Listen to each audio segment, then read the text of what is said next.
Last week, you had the scoop that Michael Dell and Silver Lake, which co-owns Dell, were considering perhaps an IPO for the company. Now you've found some more information that kind of widens the strategic options Dell is considering.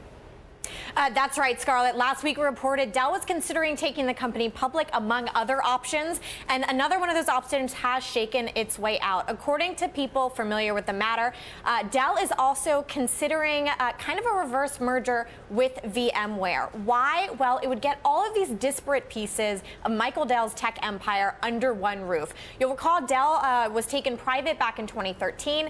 They bought EMC, and that EMC acquisition is increasingly important because EMC also owned a majority stake in the publicly traded company VMware. When Dell acquired EMC, VMware, that stake was made into a tracking stock that trades under the ticker DVMT. That's another piece that's become very important.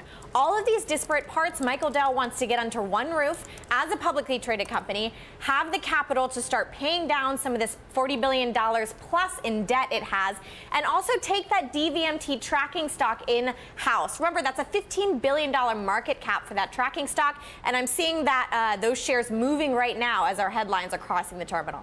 Alex, from a sort of a financial engineering standpoint, what would be the advantage for Dell to go public via the reverse merger VMware route?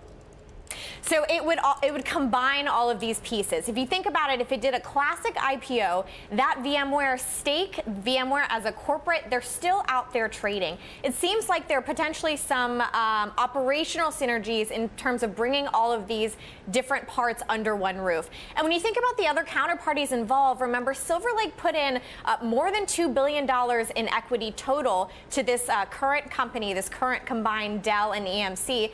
Right now, my sources are telling me that the sponsor is not actively looking for an exit, but if this company were to get public, it would actually give it a path to exit. Right now, as a private company, Silver Lake doesn't really have many options in terms of monetizing its stake. So Dell coming out and saying, look, let's get round all of this up and get it out there and see if this moves forward in a more strategic fashion that makes sense.